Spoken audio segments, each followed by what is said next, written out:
They hear me? Turn it up. I want to thank everybody for joining in on the call today. And I'm going to make a few opening remarks, and then Rebecca Ellis, my state director, is going to recognize people and move it along. But the opening remarks is this: number one, this is shocking. I think it's shocking and appalling what President Trump did. It also happens to be illegal. You know, if Congress passes appropriations, as you know, that's the Article 1 authority of Congress. And a president does not have the right to pick and choose what he will honor with respect to congressional appropriations. So, and the courts have backed us up on this.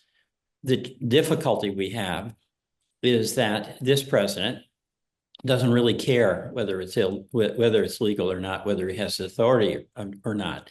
And he's in charge of the executive branch. So he sends out these orders, the impoundment order, basically, and it will get done. And then it creates incredible chaos and confusion for everybody who's going to be affected by it. And what I find, so I'm just talking personally about this now, you know, I think this administration, this president seems to think that there's some benefit in creating chaos. And you throw everything up in the air, you create uncertainty, and somehow he thinks that's a good thing. You know, I just being very blunt, I think it's cruel. You know, I just think about the effect of what happened when you all got these letters.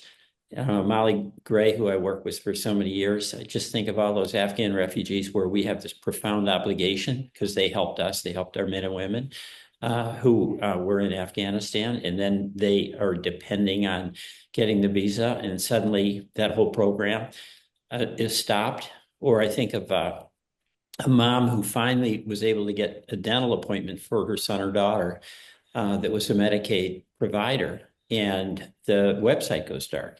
So that mom who was thinking, hey, we're going to the dentist finally, is not able to do it. You know, these are, I'm talking to the people who know the real world impacts of this, that it's not this abstraction, that it's really impacting you and you doing your work, but you're doing your work so the people for whom you are working can have some dignity and security and opportunity in their lives.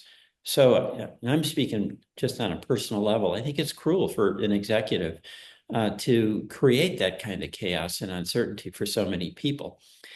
And I just want to express to you that I'll do, and many of my colleagues will do every single thing we can to push back here. And by the way, I was with Bernie last night and told him we were going to be doing this, and he sends his regards, but he and I are going to be working together to push back on this. And I know Becca very much is on the same page. So you can count on us here doing everything we can, even if we don't have the authority to just wave a wand and put things back together. I think it's really important for Vermonters to hear your stories and hear of what's going on and what the impact is. On our website, we have a portal where if anybody, you especially, can go on and report what's happening. And I think there's a private place there as well, because some of the things that you or others may want to mention, you might want to keep that private or just share it with our office. So I want to do that. But I'm going to turn this over to Rebecca because I want to hear from you. But I just do want to say, I'm so proud. We all are, okay, of Vermont, where we actually think cooperation is much better than conflict. We're willing to wade through the hard work of resolving differences, but we ultimately have a goal of trying to make things better for our community. And we also have an attitude that having a disagreement or having a discussion is one thing, but using power to basically impose your will or to disregard another person's right is not acceptable. We don't do that in Vermont. And the strength of our nonprofit community, I think, is a real indication of that. And the other thing I just want to say, it's amazing to me we went through these two natural disasters where folks in our state in July of 23 and then July of 24 got really hammered. In some cases, like in Barry, on the anniversary of the 23 flood, the same homes that got flooded in 24. And, the response that Vermonters had to that was so, amazing. And then to actually have an order that comes out from the president where it throws into disarray the access to the funds that are there to help our farmers. We finally got some money in there to help our farmers who lost their crops, and some folks who lost their homes were not getting any information on the buyout. That's why I use the word cruel. Why would anyone do that? It's fair and square to have a debate about the budget, okay? But it's not fair and square to basically tell people who have received appropriations and the commitment through the work of both the House and the Senate, Republicans and Democrats, oh, we're just kidding, and have a president do that when he has no authority to do it. So thank you, and I look forward to hearing from you, and I'm turn it over to Rebecca. Thank you. Thank you, Peter. So as I said at the beginning, please raise your hand, your virtual hand, and I will call on you to speak. So in Zoom, the virtual hand is in the reactions button at the bottom of the screen, and click in the middle of the button, not on the side, and you'll see your raise hand feature. I do want to remind people that this Zoom meeting is being recorded and we have press in the room. And because we have a large group, please try to keep your comments to about 3 minutes to allow time for other people to speak. We have a hard stop at 12 noon. And when you start, please start by saying your name and the name of your organization. So let's see, I'll just go how I see people at the top of the screen. Sonali, why don't you start? Thank you, Rebecca. I'm Sonali Samarasinghe. I'm the Field Office Director for the United States Committee for Refugees and Immigrants in Vermont. Thank you, Senator Welch. I just want to talk about the impact real quick and bring up some stories. Our Congolese family was set to arrive on February 6th, had waited 22 years. These are refugees who are properly vetted, and he waited 22 years. Flight was cancelled. A young Somali man was waiting 16 years for his elderly mother, I'm sorry, and they had completed the final USCIS interview, now in limbo. A Burmese woman here for 16 years was about to have her elderly father join her on February 26th. It was cancelled. An Afghan woman was to receive her mother and two sisters, one of whom had a developmental disability. The woman in Vermont and her mother had to flee the Taliban due to their work supporting women's education, and they cannot come in anymore. Yesterday, I am sorry to say that in the hospital, one of our full-time staff members was approached by someone who asked her. She does not look like a American. She does not dress like an American, and asked for her for proof of citizenship. She was able to push back, but our clients are not always that confident. And they're new Americans and they've just arrived here. One more thing is with the reception and placement funds now, with the stop work order on the 24th, we have 59 of our clients that we really need to serve, and we just don't have the money for that. And we need right now about 97,000 to serve them because they are within that 90-day period. I also want to talk about housing. We have 79 families in temporary housing. This is very challenging for us. It's a lot of funds. We don't have the funds, and it's a public safety issue because there's homelessness, and we don't have the funds to go on paying their rents. So I just wanted to bring up those real grassroots challenges that we are facing right now. Thank you very much. Thank you, Sonali. And thank you, Sonali. Thank you. I'll just keep moving through, folks, so we can hear from as many people as possible. So Karen Price, you're next.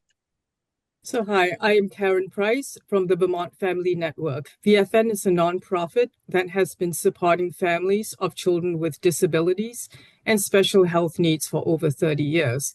All of our staff are also parents of children with disabilities.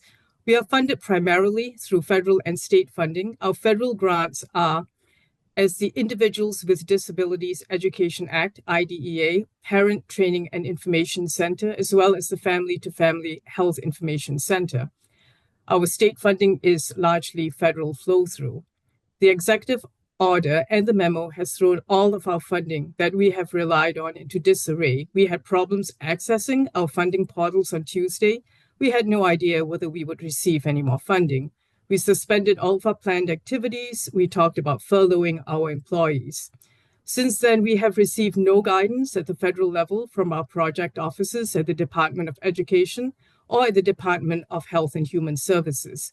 OMB guidance states we cannot draw down more than 3 days of expenses, and there has been a precedent of allowing more for drawdown in the situation of a potential government shutdown, but we have had no guidance this time. We have employees, we have operational expenses, cash flow for a nonprofit like VFN is tight. We cannot sustain a prolonged non-receipt of funding. Every day since Tuesday has been filled with anxiety and uncertainty. Our employees depend on their paychecks. Here are some of the services that we provide that are in jeopardy. We have a helpline for parents around navigating their children's health and education needs. Many of these children are struggling with mental health issues. They are being bullied. They are being expelled. Many of them are not able to access any education at all. Their families are stressed, angry, and frustrated. We also had to immediately stop dispersing checks to families on Tuesday for medical needs that are not covered by Medicaid, as well as money to pay for equipment for their children's safety needs. This freeze creates immediate hardship and potential long-term consequences for our vulnerable families. Freezing funding for nonprofit organizations like us will cause us to stop functioning. We support families of the most vulnerable children. We are the families of the most vulnerable children. Thank you, Senator Welch.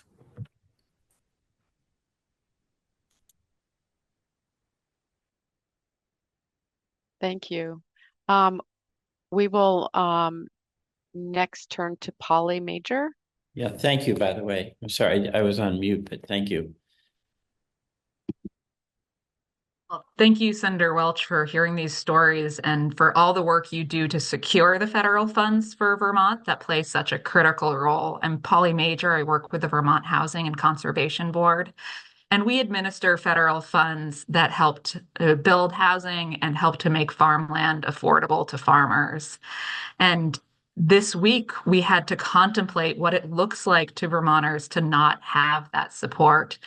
We see that federal funds play a critical role in filling the gaps in projects to make sure they can go forward, and that they're done through a reimbursement basis, which puts housing projects to fill Vermont's great housing need at incredible risk. I want to be clear, these projects are moving forward now, but we are having to think about what would it look like if that financing to fill the gap came out of projects and those projects fell apart. So there's 18 multifamily projects around the state that are under construction, and that's over 500 units, 162 of which are dedicated for households that are exiting homelessness.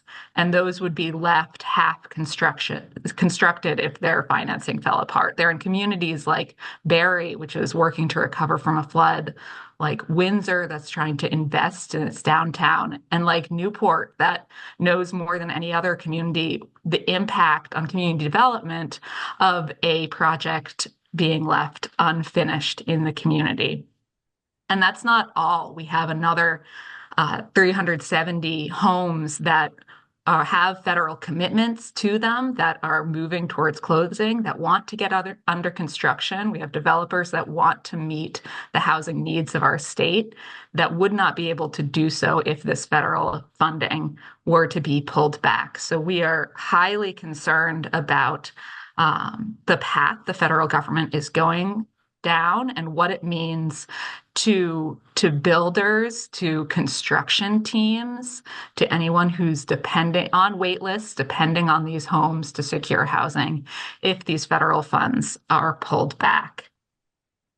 We also administer a program for persons living with HIV, and that includes rental assistance for those persons. So we're putting them at extreme risk if we cannot pay that rental assistance. The other piece that work that we're trying to continue to do is to remediate lead hazards in homes. And that's being done by small contractors around the state. And should that cease or work order come through for that program, those contractors cannot be paid. So this really impacts the direct recipients of the funds, and it impacts Vermont's whole economy, especially in the area of housing that's so critical right now. So thank you, Senator Welch, for everything you're doing to continue to make sure these funds can reach Vermont communities. Thank you, Polly. Next, Jenna O'Farrell. Thank you.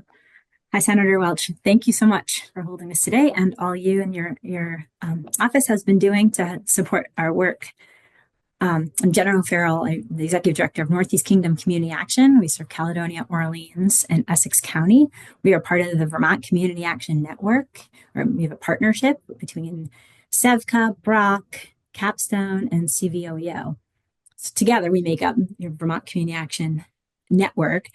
And we've been around since 1964, and we serve low-income Vermonters. And Community Action serves every single county in the United States. Our core funding comes from a community service block grant. And then we have multiple other funding streams through the federal government. We do things like weatherization, housing, our food insecurity programs, and our Head Start programs. So primarily, we do about probably over 50% of each of our community action agencies' budgets are federal funding that we don't have access to right now. Head Start is, although it's been rescinded there, we do not have access to payments. So we are able to get into the payment management system, but we are not able to draw down any funds. It continues to say pending. So right now, I can speak for our organization at NECA, we are unable to make payroll. At the first of the month, we have many leases on properties, our Head Start sites, that we're unable to pay landlords. And we are in a really tough situation. That is awful. Thank you. It is pretty terrible. It really is. It's just unbelievable. Right. So I just wanted to let you know, even though it says Head Start has been rescinded, Yeah. it's not. No, and just I'm going to interrupt here. That's part of the method here. This is not accidental, because what he knows, the president, is that if he causes this kind of chaos and disruption, Jen, you're talking about, it can threaten the well-being or the stability or the survivability of an organization. And that's why we've just got to get this thing officially rescinded, those portals back open. But there's a real method to this. It's intentional. Okay. Thank you. Well, thank you. It certainly strains the entire system. And we are working hard to protect, we have 160 employees throughout the Northeast Kingdom and serve thousands of families. So it's definitely impactful. Thank you. Next on my screen is Joe Waya. Good morning, everyone, and good morning, Senator. My name is Joe, and we met several times. I'm the director of ECDC. And ECDC is one of the refugees resettlement agencies in Vermont, and we're based in South Vermont, serving both Windham and Bennington counties. I just want to begin by thanking you, because you have been one of the supporters of our work here. Right now, we have, as we speak, for this year, we have 76 refugees who came in between October to January 20th. But the real impact of what has happened to these refugees is that because they are within their 90 days, and our funding comes from two sources. We get funding from PRM, which is tied into the foreign aid. So when the foreign aid was, the executive order came out for all foreign aid being blocked, we immediately got shut out of our funding. So we cannot, and in fact, provide basic services to those who are staying in their 90 days. The federal government gave each person 1,650. Because of the housing situation we have in our state, we normally keep that amount so that as they leave SIT, where we usually have them for temporary housing, we use that for security deposit, and first money, last month rent. We don't have access to those funds anymore. We sometimes also use those funds for basic things like food when they arrive, or other emergencies that they need when they come. We don't have access to those funds right now. And it's so difficult for us to even tell our clients how, to support them.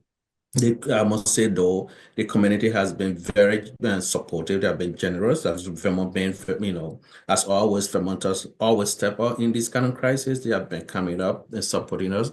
But still, the federal funds were, enough was enough to be able to do this, and we haven't reached that level of supporting our clients. We continue to carry out our mission by serving these clients. We realign our programs.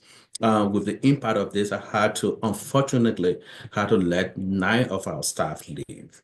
And these are staff that have been with us from the beginning, who have been supporting these clients. And we had to, carry on a painful action of letting them go. And then again, as you all know, we received an other executive order, even though it did not come to us, but was in the Washington Post. And that funding comes after 90 days. So if that takes place, it means that we are completely done. We can't support all the refugees that have been here for that period. So we just want to ask you, as you have always done, to continue to, as best as you can, put in, human stories to these situations is a real impact on those who are here, and also those who have not come. Some of my clients are asking me what's going to happen. We have a client in Bennington whose children were going to come and join her. She cannot even now, she doesn't even know if they will ever come. We have other refugees in Kenya refugees camp, those from Congo who were scared to come. And, as my colleague from USCRI said, some of those folks have stayed 20 years, 15 years in Right. those refugees camp. And now they don't even know if they're going to come. So we're in this very uncertain times right now, but we really just want to thank you for your incredible support to refugees resettlement. And we will do our best on the ground, continue with the support of the volunteers and community partners we have. Anything you can do at the federal level to help us continue supporting refugees here, we do really appreciate it. Thank you. Thank you. And thank you for your wonderful work. And I look forward to coming down again soon. Thank you. I thank you. I look forward to it, Senator. Thank you. Next on my screen is Caitlin McDonough-McKenzie. Good morning. Thank you. Hi, Senator, fellow Vermonters. I'm biology faculty at Bennington College. I have 2 quick stories about the National Science Foundation, which funds my research. The first is I'm on a collaborative research grant with folks from University of Vermont and University of Maine to study the ecological impacts of climate change on our plant communities in the Green Mountains. This is a proposal that we wrote in 2023. It was funded in 2023. It started January 1st, 2024. It's 4 years of $2 million that is now disappeared and apparently under review again because it's about climate change. We have no directions from NSF about what's happening with this, how to support the students that are on this grant. We have graduate students. We're hoping to hire undergrads for summer research opportunities. We work with the Green Mountain National Forest, White Mountain National Forest, Adirondack State Forest, Baxter State Park, and folks in the Maine Appalachian Mountains, and all of those collaborations. I don't know. And that's a grant that exists and has been funded. But I was also working with folks from across the state of Vermont as part of a research collaboration network in undergraduate biology education, a proposal we were putting in on Tuesday. with the National Science Foundation. We were led by people from University of Vermont, Middlebury College, Norwich University, the State of Vermont Department of Agriculture, Food and Markets, the Fairbanks Museum, and Vermont Center for Eco Studies. All of us together manage small natural history collections. Think about your favorite natural history museum where you get to go and see the animals, the rocks, the plants. And we were trying to find ways to bring those into undergraduate biology classrooms to give students more hands-on opportunities to work with collections. This is a proposal we submitted last year, got pretty good reviews on, and we're resubmitting again this year. And then the day before the proposal was due, the entire solicitation was archived, and we have no directions or communication from NSF about what has happened to this entire program that supports undergraduate biology everywhere, but in this specific case would be a collaboration across Vermont. So I just wanted to share those as two brief examples of how while the federal grant freeze was, I guess, unfrozen, it hasn't actually affected NSF, and everything there is still frozen. Thank you. That awful, obviously, but thank you. Next on my screen is Jim DeLugos. Yes, hi. Hello, everyone. I am Jim DeLugos, interim president of Landmark College in Putney. I want to start by thanking Senator Welch and his team for organizing today's conversation. 1 week before the freeze was announced, the college was awarded an $8 million grant from the National Science Foundation. In the wake of the freeze, we have been asked by various news outlets about the impact of the freeze on the grant. We can talk about that in a minute, but of equal, if not greater concern for us, is the impact of the freeze announcement on our students and their families.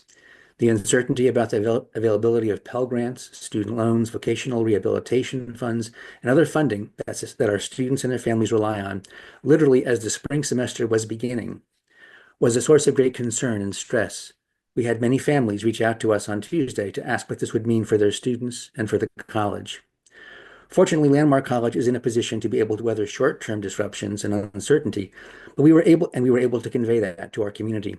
But we also know that the confusion and lack of clarity about what was in fact happening will have a lasting impact, not just on our day-to-day operations, but also on our forward-looking activities. The grant is a case in point. Just last week, we joined our partner institutions, Bennington College, the Community College of Vermont, and Brattleboro Development Credit Corporation, to announce that together we had received an $8 million grant from the National Science Foundation, with a significant share of it coming to Landmark College as the lead institution. This grant was to establish a new program to expand science, technology, engineering, and mathematical, commonly referred to as STEM, research opportunities in Southern Vermont, titled the Science and Technology Research Initiative for the Vermont Economy, or STRIVE. As institutions proud to call the region home, we and our partners are thrilled about what the grant would mean for the people who work and live in Southern Vermont.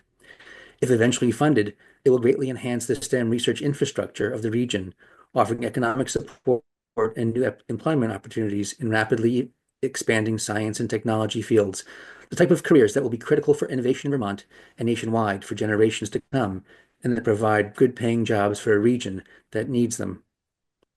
For Landmark College specifically, this funding represented the single largest grant in our 40-year history, and if granted in full, it will be transformational to our research endeavors, creating new opportunities for our faculty and students, as well as for innovative businesses, not-for-profits, and local governments in our area. As a college that serves exclusively neurodivergent individuals and is proud to do so in rural Vermont, we are firmly committed to the success and well-being of our students, as well as the families of the more than 200 individuals who make our college run in both white and blue-collar jobs. For all of these folks, students, parents, staff, and faculty alike, Monday night's executive order upended daily life, introduced new and urgent questions, and severely disrupted our ability to do our jobs and deliver for our students. While the order was rescinded and a portion of the financial aid funds were drawn down, we've yet to receive clear guidance from the NSF about whether anticipated federal research funding will be dispersed. Until then, we will continue to work with our federal delegation, partner institutions, and students and staff to make the case that Southern Vermont region needs this funding to build a thriving 21st century economy. Thank you. Thank you very much. And again, I'm sorry. Next on my screen is Steve Schmida. Hey, Peter, thank you so much for all you're doing, and thank you for organizing today. Let me go into things. This is going to be really grim. So 70% of our work is with the U.S. Agency for International Development in the State Department. Before Secretary of State Marco Rubio's foreign assistance stop work order, we had 88 full-time staff here in the United States. With the stop work order, 62 of those have now been laid off, furloughed, or put on reduced hours. This number will increase by early next week. We are currently owed in excess of $3 million in current and past due invoices from USAID and state. This is for work that has been completed to the full satisfaction of the government, and we are not receiving payment. USAID has switched off its payment systems, so no payments are being processed. We believe this is illegal. Best estimate right now, this is happening across the foreign assistance field. This is a $40 billion field. Best estimate I heard this morning is 52,000 jobs are already lost as of today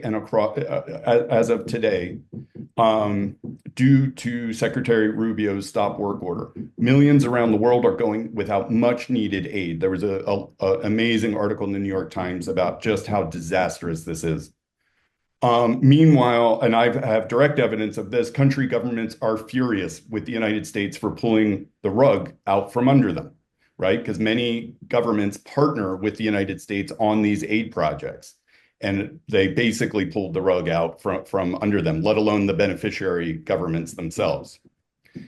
Many American businesses that work in the U.S. foreign assistance space are running out of cash and will file for bankruptcy. Many U.S. nonprofits are in the same boat because they cannot access the line of credit for their cooperative agreements. I had a call this morning with a very, very well-respected nonprofit that is doing incredibly important work in Ukraine, and the impact on this, and potentially it could have significant impacts on the Ukrainian conflict, are significant. Lastly, Marco Rubio has claimed that this is saving the taxpayer money. This is a lie.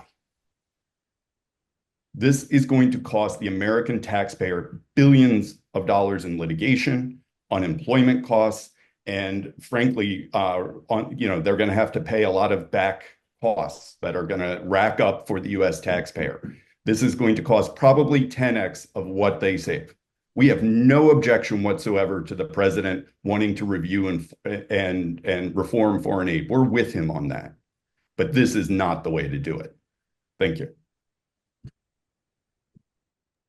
Thank you very much. Very, very grim. Thank you. Thank you. Next on my screen, I have John Ramsey. Good morning, everyone, and I'm John Ramsey at the Center for an Agricultural Economy in Hardwick. Thank you, Senator Welch, and thank you to all your staff for this opportunity to have a conversation today and all you're doing. At the Center for Agricultural Economy, we rely on USDA funds that support over 100 small farm and food businesses.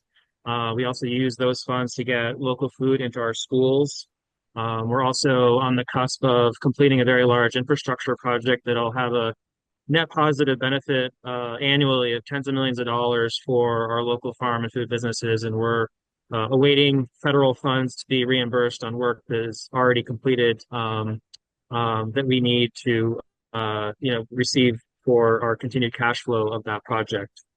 All of the same concerns, many that were expressed here, I would like to also just put out there that whatever we can do as a cohort of organizations or as a state to think 2, 3, or 4 years down the road, I would just welcome being part of that conversation, because I think that it's obvious that some of these challenges that we're seeing are only going to continue. And so whatever we can do to help your office, Senator, relay information down to DC, or whatever we can sort of do to help with bipartisan legislation that secures funding for what Vermont needs.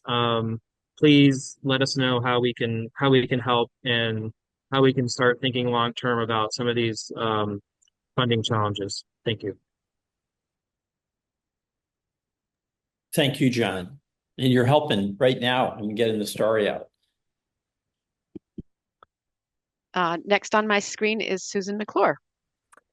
Hi, everyone. Hi, Senator Welch. It's Susan McClure, the Executive Director of the Vermont Arts Council. Thank you so much for convening us all today and for your leadership during these just wild times. A lot of people have spoken about the impact of federal funding, immediate impact, long-term impact. Both the Vermont Arts Council and the creative sector who receives federal funding is experiencing those. I also wanted to bring up some confusion and concern that both we have as an agency and we're hearing from people who receive federal grants around the impact of the executive orders that have been signed so far on the work that we're doing with existing federal money. Some of the executive orders, as you know, contain incredibly restrictive and harmful language that can often directly contradict the inclusive missions of many of our state's cultural institutions. These organizations are really wondering if they can even spend the federal money they already have in the bank to do these programs that may be construed as going against some of these executive orders. And they're also concerned that if they do, it will maybe not allow them to receive federal funding in the future as well. We are reminding organizations to really, stay true to their values, but it's this very climate of fear that these executive orders are meant to create that's absolutely working. And in addition to not being able to do the work immediately, we're also seeing organizations who do often operate on a shoestring and are concerned about their future financial stability, kind of self-censor in those ways and hold themselves back from doing programming that might reach communities who really need their services, their support, their creativity. And as you know, and you've spoken about and supported, the creative sector often operates on a shoestring. There are not many arts organizations that operate fully on federal funding, but even a small amount of federal money that funds these Vermont organizations makes a really big difference in their ability to meet the needs of their communities. Another issue that has come out of the current administration is the change in remote work status for federal workers. This is something that affects many people in Vermont. There are lots of federal workers living here, some of them in the creative sector, some of them not. And with the end of these remote work agreements, that means both that folks who have worked for the government and are working and living in Vermont may not be able to do so in the future. Those remote workers often are populating our most rural communities and being part of those communities. And if they're not able to continue to do that, both the communities are going to lose people living there, but Vermont is also going to lose the taxes that those remote workers are paying in Vermont that support our state as well. So many, many issues here, including the immediate need for funds, but I know you're tracking all of them and we really appreciate your support on that. Well, thank you so much. Next on my screen is Andy Julo. Yes, hi. Andy Julo, representing the 12 regional development corporations of Vermont. Thank you, Senator, for the time here. It's been said, and I don't think I need to tell this group here, but just to verbally state it, I mean, being a federal partner, which is what you are when you accept a grant, is not always a pleasant task. And one of the drawbacks is that you outlay a significant amount of money in anticipation of reimbursement. We have some RDCs that are 9 months into an outlay expecting reimbursement. And that supports employees who are essential connections to small businesses. And when you've already got 9 months out the door and you're expecting money back, and suddenly that's in question, you really have to think about laying off this staff immediately to stop the bleeding at that point, which is extremely painful for the municipal and the nonprofit projects that are either ready to go or already have a shovel in the ground. It means they really have to stop and think about whether they want to continue at this point. And all of this stuff, and it feels, hearing some of the work that's being done here and the human effect is really moving. There are some dollars and cents involved too, which should come into play. I mean, these economic development initiatives have been through Congress. They've gone through a committee that have determined that these are beneficial to our economy. So they are helping grow business, and they are particularly vital in rural Vermont and America with our lower income, where without public investment, those areas are being shut out of our economy. So I think there's definitely a dollars and cents case to be made for honoring the contracts that the federal government has issued with all of these organizations. I agree fully, and thank you. And next on my screen is Sarah Robinson. Good morning, Senator Welch. Thank you so much for your longstanding support for Vermonters and Vermont organizations. I'm Sarah Robinson from the Vermont Network Against Domestic and Sexual Violence, and we support and represent 15 independent nonprofit organizations who provide advocacy support and emergency shelter to victims of domestic and sexual violence across Vermont. These organizations are primarily funded with federal funds and federal dollars that are passed through state agencies. This includes dedicated grant programs that have been authorized by Congress through the Violence Against Women Act and Health and Human Services funding. Our members have experienced similar impacts to many of the other nonprofits that have spoken today. It has caused deep instability in their operations. Federal funding in Vermont supports emergency shelter and hotline services for victims of domestic and sexual violence. And many of our programs also provide rapid rehousing, including paying rents for survivors who have had access to housing. And as with the other nonprofits on this call, our work is done on a reimbursement basis with the federal government. So many of our organizations were frozen out of payment systems earlier this week. And for those that have been able to access those portals, many of the payments still show as pending and not deposited. Despite this, these amazing organizations continue to provide 24-hour access to services to victims of domestic and sexual violence. And even after the rescission of the federal funding freeze, there have been additional and subsequent memos, even one released yesterday from the Office of Personnel Management about ending funds for grants promoting gender ideology, which we anticipate will have additional and sweeping subsequent impacts on our member organizations and the funds that they're able to access. So again, we thank you so much for your longstanding support of victims of domestic and sexual violence in Vermont. We know that this is an issue that is near and dear to you, and appreciate all of your work. Sarah, thank you so much. And it is an issue near and dear to my heart, but everybody on the call. I mean, and the idea that there'd be some jeopardy that could be avoided. And you get these calls late at night. And that's the cruelty part of this that I just can't get that. So anyway, thank you so much. Next on my screen is Andrew Barter. Good morning. I'm Andy Barter. I'm the CEO at Little Rivers Healthcare. We're a federally qualified health center serving the eastern side of Orange County. So first of all, as the other folks I've heard have said, thank you so much for being there Tuesday. I wondered if you would be able to answer the phone with all that was going on, and you were there and you took our information in and you supported us as well as the other Vermont delegation team members. So this has been a week like none other that threatened the continuation of our health center in operations and has dearly affected the feeling of safety for our staff and patients. The logistical issue with continuation was this was a payroll week for us. We've grown in behavioral health services, for example, in the last few years by over 900%. Our visits have doubled annually overall for the health center. That's caused a great response for the community, but financial strain. So we've been long waiting for an employee retention credit processing by the IRS. In the meantime, we're in a very fragile financial, our days cash on hand are between 0 and 5 days. So this week, when the Health and Human Services payment management system went down, and it really did. I have the screenshots of the different statuses it had. It literally brought us to our knees.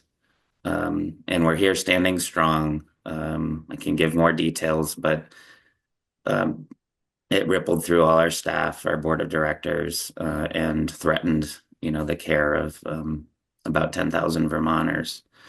We also have capital projects that have had longstanding federal loans across Northern Borders, USDA, Health and Human Services.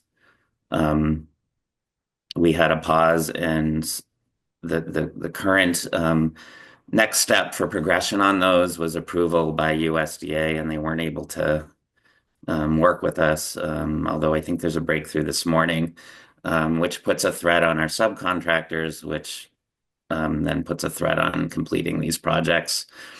So happy to share more, but we're here. We have a lot of tenacity. We're very thankful for all your support, and hopefully this displays a window of what the effects were at a health center where collaboratively, you know well, but we provide care for over a third of Vermonters. Thank you. No, thank you very much. Thank you. And so appreciate your work. Welcome. Next on my screen is Kate Logan.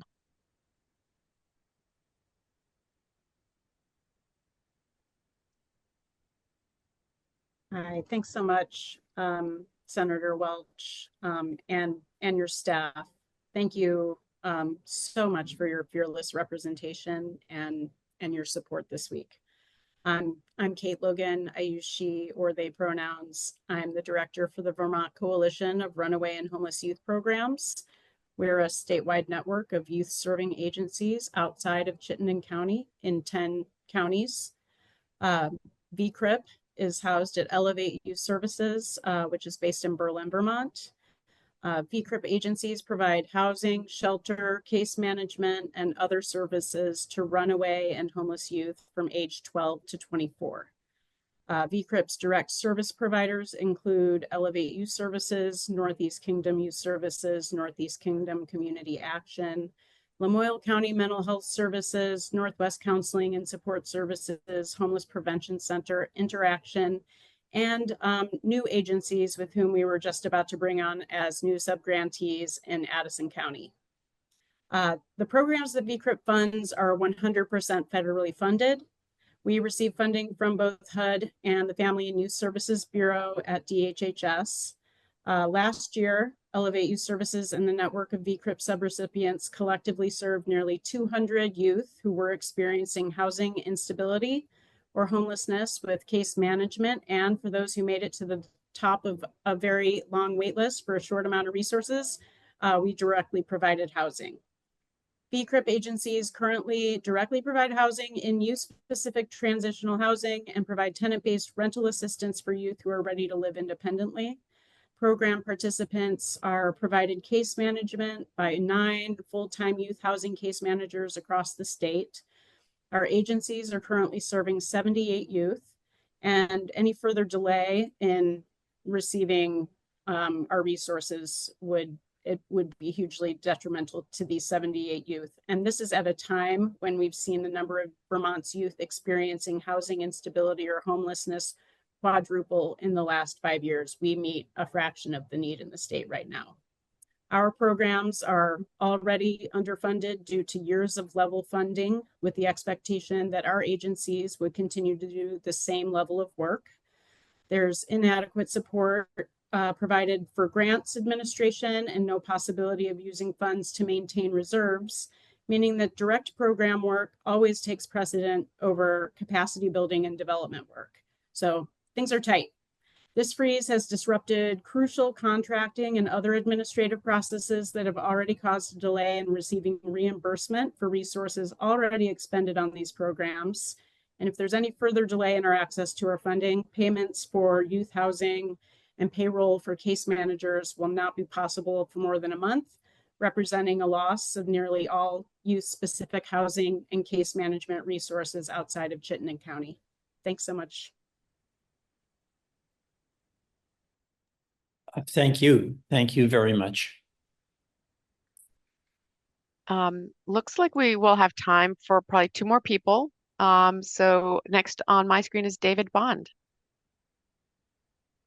Hi, Senator. Great to see everybody. And thanks so much, Senator Welch, for making this space open and inviting us all in what looks like an insanely hectic schedule in DC right now. I appreciate it. I teach at Bennington College, and I speak from, I think, the research community here. I've been the recipient of a handful of NSF grants over the past couple of years. NSF grants that have not only pushed out what we know in certain disciplines, but also made concrete contributions to our communities in Vermont. We got an NSF grant that helped build out monitoring of PFAS in southern Vermont and was instrumental in securing clean water for about 400 households in Bennington. Also got an NSF that helped build out computer education for formerly incarcerated individuals and help them get jobs in today's economy. And I've also had an NSF that I had the great pleasure of working with Native communities in northern Alaska that are standing up at oil frontiers and demanding climate justice. With our friends at Landmark, as Jim, I think, just discussed, we also were standing ready for a transformative NSF grant to really invest in STEM education where it's needed most in southern Vermont. And we had got the award letter. We were excited. This had been over a year in the making. We're ready to go. All of a sudden, everything is upended by this. This is a giant mess, and it undermines so much of the work we're doing. It strikes me as blatantly illegal, massively destructive, especially to the most vulnerable in our communities, as all the nonprofits gathered here today have told us that the most vulnerable are getting hit the hardest by this. Even with rescinding the memo, the message was loud and clear, and it was received. So many of the agencies that we're working with, and including on my end, NSF, continue to act as if that memo still stands. They've pulled back all of the active awards. They're reviewing them in this way that seems completely out of line with precedent and completely illegal, and they're pausing the distribution of funds. I sort of have this question of who's going to stand up to this? Colleges are an economic backbone to Vermont, and yet many small colleges are terrified of getting crossways of this administration for the very clear track record of retaliation that they've shown. We have thin margins. We operate on thin margins. We don't have deep pockets to stand up and speak out right now. Who's going to stand up? Who's going to speak out in this moment? That's the question I have, and that's the question I would love to hear from you. Thank you. I'll try to address that. I mean, when we close, but the reality here, okay, is that you're being loud and vocal and allowing me to share these stories. It's got to add up. And I just want to say this. There's a lot of my Republican colleagues who, in theory, probably support this or support the president, but they live in communities where there's people who are trying to deal with the domestic violence, where they've got educational institutions where kids are doing research, where they have housing challenges. These are not unique to Vermont, okay? And my hope is that I share with my colleagues and ask them a question. What about your domestic violence shelters? What about your housing programs? And that then starts to transform this abstract, I'm going to cut, I'm going to be tough, we're going to save money, into the reality that people in their communities are really being affected in the same way that you are. And it's uphill for us, especially in this Congress, in the Senate, 53 to 47. So when we don't have the votes that we'd like to have, the House, it's a razor thin margin, but the Trump supporters are in control there. And Trump is hopeless in terms of his capacity to empathize with the consequences of the action that he's taking unilaterally and how this impacts everyday people. And that's what's so poignant for me. I mean, you guys are doing the work, and it's hard work. And you have to have confidence that when you go to the payment site, it works, okay? Because you've got people you're responsible to, your employees, but you've got the people you're serving and the institutions you're part of. And this is what's so destructive about it. I'm giving sort of closing remarks here because, in so many cases, I've met you, I've seen the work you do, I see how people have come to really depend on you. I see how much you contribute to the individual well-being of Vermonters. I see how much you contribute to the well-being and pride of a community.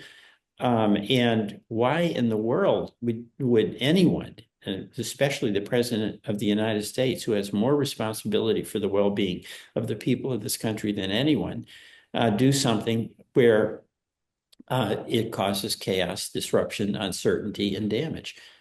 So I won't have to say that again, but I'm just expressing to you my deep appreciation, and everything and anything I can do, that Bernie can do, that Becca can do, we're going to be here doing. And this is a long battle that we're going to be in. Sorry, Rebecca. Oh, no problem.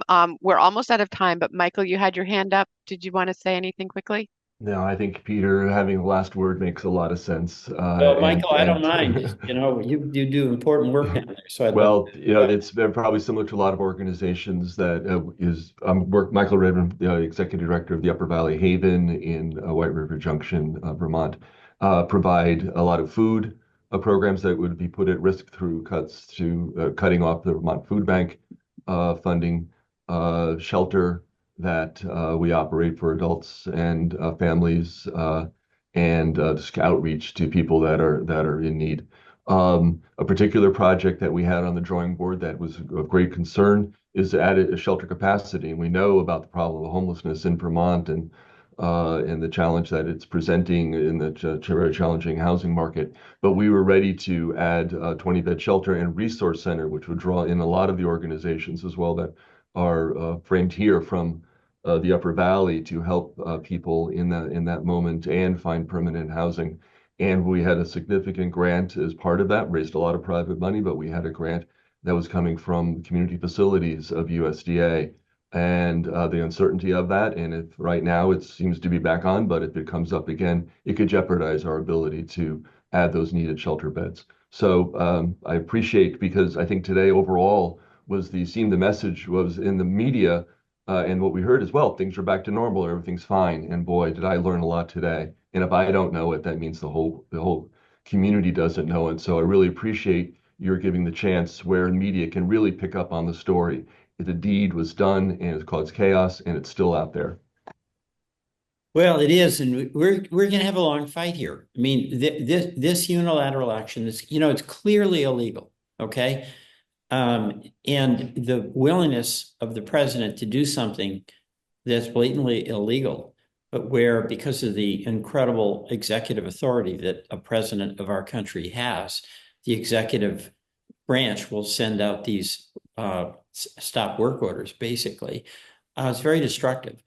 And, my view here is that if you have executive responsibility, and each of you does, okay, and you have to make really tough decisions about how best to operate your organization and fulfill your mission.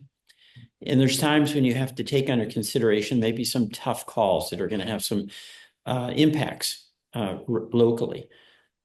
But the starting point for Vermonters, and this is true in our nonprofit world, and it's true, in my experience in our for-profit businesses, is do no harm.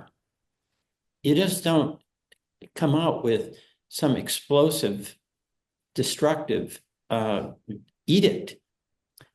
You have some restraint and appreciation that when you act, it has consequences. So you're careful about avoiding doing harm unnecessarily. And what has been totally cast aside here by the executive, in this case, President Trump, is any consideration of the consequences of this unilateral action. And just, it's amazing, all of us who are here on the call, how many different organizations and how many different employees and how many different Vermonters who are dependent and on your services have been affected for no good reason. The court has rescinded it, but it's created the uncertainty that all of you have to live with. You're not complaining, you're just explaining, okay? And you bear that burden of keeping the lights on in your organization, but you also have to bear that emotional burden that help that you were providing to that Vermonter, that woman who's in need of some shelter from a domestic abuser, that family that was going to get health care at Three Rivers, and look in their eyes and you don't have an answer for them. And you know what? We have to have a society where we care about one another. And we can acknowledge that there's really tough problems. We can even acknowledge, hey, we've got to deal with a budget issue. But you do that with a spirit of empathy. You do it with a spirit of mutuality, and you do it with a spirit of integrity. So it's very disturbing to me what's going on, and I'm more so after hearing from each of you. But I got to tell you, it's very inspiring for me to hear from each of you and see you accepting this burden of leadership that you have. Is very, very inspiring. So, you know, you can just count on me doing all I can. I wish I had the magic bullet, you know, all I have to do is, you know, make this speech or file that bill, file that resolution. It's going to be tougher than that. But your delegation here in DC, Bernie and Becca and me, are completely united in advocacy to try to mitigate the harm that is so carelessly, in my view, so cruelly being inflicted on you and so many Vermonters. So thank you.